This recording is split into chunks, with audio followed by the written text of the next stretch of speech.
ضرور وایي چې په تیر شوي سوالونو جوابونو کې تاسو نه تپوس شوی د سجده سهو مبارک د امام سره چې مقتدي ولاړ او په هغې کې وایي تا هغه حالات بیان کړي په ترتیب سره او الحمدلله د هغې نه ډېرو ملګرو ته فایده ورسېده. بیا ما څه خبر راورسېدو رابطې وکړي چې هغه ډېر اسانۍ سره هغه ټول کیفیت په هغې کې راجمع شو.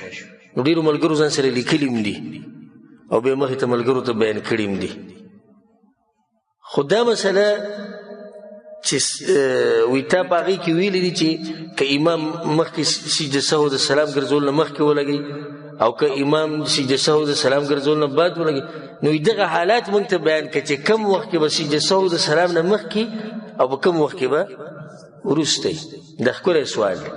الجواب، بعض علما دا وایي، بعض علما وایي سجده به همیشه سجده سهو به همیشه د سلام نه بعد ګرځي او په هغو کې حقه حدیثونه ذکر کوي کوم چې به ته زه اوس ذکر کوم. وګورئ دې حدیث کې راغلي چې رسول صلی سجده سهو کله کړې ده؟ سلام نه بعد. او بعض علما دا وایي سجده سهو به همیشه د سلام نه مخکې کېده، دوه سجدې بیا به سلام ګرځي. دویم یو دلیل بیانوي، حالانکه دلیل د دوی هم صحیح دی، د دوی هم صحیح دی، خو دا خبره د دوی کمزوري دی چې همیشه داسې ده همیشه داسې ده، بلکې دا حدیثونه به راجمع کړي. نو کوم حالات چې د دې نه راوځي هغه به مسلمانانو ته بیان کړي. که داسې وشي داسې به کوې، که داسې وشي نو داسې به کوې. په دې ورسېدی که نه؟ نو اوس دې ته راځو چې سجده سهو به د سلام نه مخکې کله لګې، او د هغې طریقه دا ده چې دوه سجدې به وکړي کوم چې د رکعت دي خپلې، بیا به کښېنې په تشهد باندې، تحیات به پوره ووایې، تشهد به ووایې، درود به ووایې، دعاګانې به وغواړې، بیا به څه وکړې؟ بیا به دوه سجدې ولګې، بیا چې راپاڅېدې بس سلام به وګرځې، بیا تحیات نشتې وره او نه بیا درود شته او نه بل څه ذکر شته. دا طریقه شو. خو دا کله اولنی حال، اولنی چې کله په منځه کې کمی راشي، په منځه کې کمی راشي، دا خبره ساتي چې سجده سهو د څه لپاره ده؟ په منځه کې کمی راشي، زیاتې راشي، شک راشي. خو دا ټول په هیره سره قصدن که اوس یو سړی کمی کوي د ده لمونځ د سره کېږي نه، سجده سهو کو زر سجده سهو وکړي هم نه کېږي. ښه که یو سړی قصدن شپږ رکعته لمونځ کوي د مازدیګر ده، سجده سهو به د ده لپاره کار وکړي؟ نه کېږي، د لمونځ نه. دا ټول هغه چا لپاره چې خطا شي، سهو خطا ته وایي. په منځه کې کمی راشي، لکه یو سړي نه اولنی تشهد پاتې شو، لنډه قاعده، یا د یو کس مثال کې سبحان رب العظیم پاتې شو، دا واجب دی، یا مثال کې سبحان رب الاعلی دې پاتې شو، یا یو تکبیر ته پاتې شو د تکبیر تحریمین علاوه، نو دی به اوس څه کوي؟ سجده سهو به کله کوي؟ د سلام نه مخکې. په دې باندې دلیل دی چې رسول صلی الله علیه وسلم په منځه کې دا لنډه قاعده پرېښود او پاڅېدو، نو صحابه کرامو تسبیح وي، سبحان الله وي، رسول صلی بیا واپس رانغی. او دا خبره مې یاد ساتئ چې د لنډې قاعدې نه پاڅېدې، قرت ته شروع کړو، بیا واپس راتله حرام دي، بیا لمونځ پوره کې. فلما قضى صلاته، وی کله چې لمونځ ختم کو، وانتظر الناس تسلیمه، او خلکو انتظار کو چې رسول صلی به اوس سلام وګرځي، تکبیر وي، سجدې ولګوله، بیا راپاسې بیا سجده ولګوله، بیا سلام وګرځو. نو دا دلیل شو چې منځه کې کمی راشي، سجده سهو به د سلام نه مخکې. دویم حال چې کله شک راشي چې دا دوه رکعته او که درې، خو یو طرف ته هم ترجیح نه ده، یعنی دوه دي که درې دي هېڅ پته نشته، دوه دي که درې دي.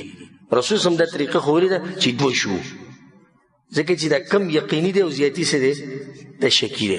خو دا خبره ساتئ چې د دې سړي شک راغلی دی او یو طرف ته ترجیح نه ځي، دوه دي که درې دي، یاره یو شان په دواړو کې شکي یم، موږ ته صحیح شو، دغه کم باندې عمل وکړه او سلام ګرځولو نه مخکې به څه وکړي؟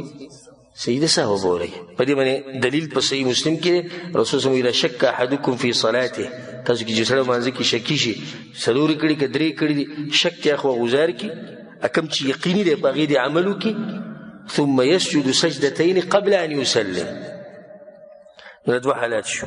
اوس راځو سجده سهو به د سلام نه بعد کله کې، او د هغې طریقه دا ده، دوه خو هغه سجدې دي کوم چې د مانځه دي رکعت، هغه به وکړي، بیا تحیات به پوره ووایي، تشهد، درود، دعاګانې ټولې به وغواړي، بیا به سلام وګرځي.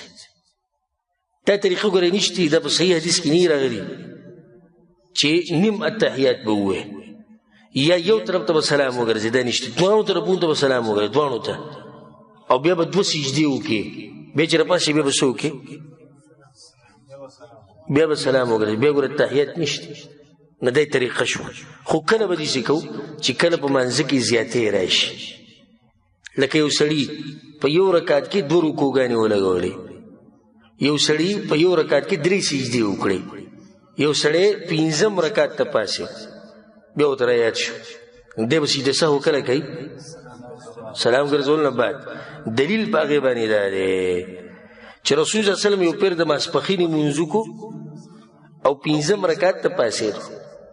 صحابه کرامو ته رسول الله ته 5 رکعته وکړو، وی قبلې ته یې مخ کو، ثم سجد سجدتين ثم سلم، 2 سجدې وکړې بیا سلام وګرځو. نو مخکې خو سلام ګرځولی دی، اوس د بیا 2 سجدې د سجده سه وکړو بیا سلام وګرځو. دغه شان یو پیر یې لمونځ وکړو نو د 2 رکعتونو نه وروسته سلام وګرځو او بیا رسول صلی الله علیه وسلم چېرته لاړ؟ کور ته. صحابه کرام ډېر د رسول صلی الله علیه وسلم ادب او احترام به یې کوو، څه ویلی هم نه شو چې یا رسول الله 2 رکعته وکړو. بل په هغه وخت کې وحی راکوزېده نو د بعض صحابه کرامو بعضو ته وکتو چې لکه هغه ته غلی شه، الله به ورته ویلي چې نن 2 رکعته وکړه. خو یو پکې و چې هغه ته ذوالیدین ویلی کېږي، اوږده اوږده لاسونه هغه ته ذوالیدین ویل، 2 لاسونو خاوند هلاړ په رسول صلی الله علیه وسلم پسې. وفي القوم ابو بکر و عمر، وی په قوم کې ابو بکر و عمر هم ناسو، فهابا هغوی رسول سره خبرې نه شوي کولی، هیبت ته لاس عزت ته لاس هلاړ رسول ته وروټه کې رسول ته 2 رکعته کړې. رسول صلی الله علیه وسلم راغی تپوس وکړي ما 2 رکعته کړې، یو یا رسول تاسو 2 رکعته کړې. نو رسول صلی الله علیه وسلم د 2 رکعته وکړو بیا سلام وګرځو، بیا 2 سجدې ولګولې بیا سلام وګرځو. ښه سوال، دا رسول صلی الله علیه وسلم په منځ کې کمې کړې که زیاتې کړې؟ څنګه زیاتې کړې؟ سلام یې وګرځو، کمې نه دی زیاتې دی. دا کمې کې خو موږ ووایو چې د سلام نه مخکې به سجده سهو وکړې. نو بعض زړونه په دې حدیث نه پوهېږي، لکه داسې سوچ کې شي چې دلته خو رسول کمې کړې، دا کمې نه دا څه دی؟ زیاتې دی. دا ځای د سلام ګرځولو خو نه دی، او دا ځای د پوره التحیات او تشهد او دی خو نه دی، او رسول صلی الله علیه وسلم پوره کړو سلام یې وګرځو. دویم حال چې په هغې کې به سجده سهو د سلام نه بعدي چې کله انسان په منځه کې شکي شي، سړی شکي مسله خو مخکې بیان شو، نه دې وجه فرق شکي شو چې 3 مې کړي که 4 مې کړي، یو طرف ته ترجیح وه، نه په دې مې زړه مطمئن دی چې دا شوي دي. هغه اولني سړي ګورې شک داسې دی چې 2 طرف ته برابر دی، 2 طرف ته برابر نه دی، یو طرف ته یقین دی چېرې داسې شوي دي، داسې به وي، نو دی به سجده سهو کله کوي؟ د سلام نه بعد. په دې باندې دلیل دی په صحیح بخاري صحیح مسلم کې، اذا شک احدکم فی صلاته، تاسو کې چې سړی په منځ کې شکي شي هغه کار دی وکړي الذي یرا انه الصواب، چې هغه درته صحیح ښکاري، دغه طرف ته ترجیح ځي، نو بس دغه دې پوره کړي، ثم لیسلم ثم یسجد سجدتین، بیا دې سلام وګرځي، بیا دې 2 سجدې وکړي. دې ورسېدی که کمې دې وکړو نو سجده به د سلام نه مخکې، که زیاتې دې وکړو سجده د سلام نه بعد ده، که شکي شوي او 2 طرف ته شک یو شانو وي د سلام نه مخکې ده، که شکي شوي یو طرف ته دې ترجیح تله بل طرف ته شک دی، نو سجده کوم ځای کې ده؟ د سلام نه بعد ده، خبره ختمه شو. او اساني مسلې دي او دا موږ نه یادو. والله اعلم. سجده سهو دا د فرض منځه دپاره هم ده، دا د نفلي منځه دپاره هم ده، دا د سنتو دپاره هم ده، ځکه چې په دغه سنتو کې هم ته خطا کېږي، نو د هغې دپاره هم دا شی. سجده سهو دې دپاره ده چې دغه خطا په دې سره ختمه شي، خطا دې سره معاف شي. اگر دغه 2 سجدو سته هغه ځای ونیوه، کوم کمې چې تا نه راغلی هغه یې پوره کړو، کوم زیاتې چې ته نه شی هغه برابر شو.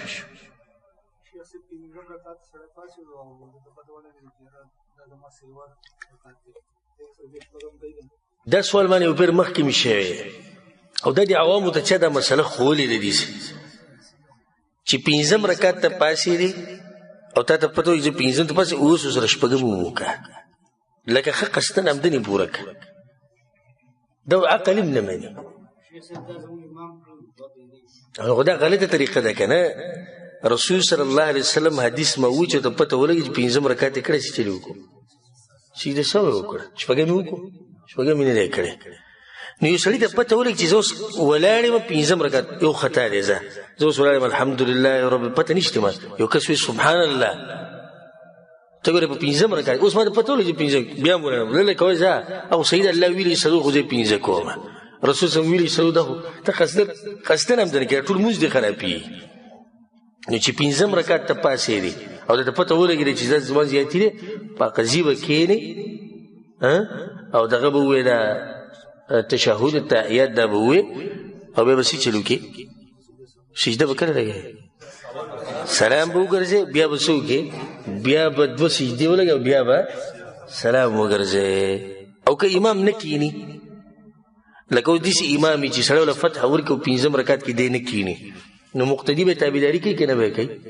نه به یې کوي ولې به کوي تابعداري په باطل کې څوک د چا تابعداري کوي لکه اوس ما ته پته ده امام چې پنځم رکعت کوي دا نشتي شریعت کې نو زه به شاته سره ودرېږم په زیاتي رکعتونو کې به د امام تابعداري نه وي ته به انتظار کوې چې کله امام سلام ګرځو سره به سلام وګرځي والله اعلم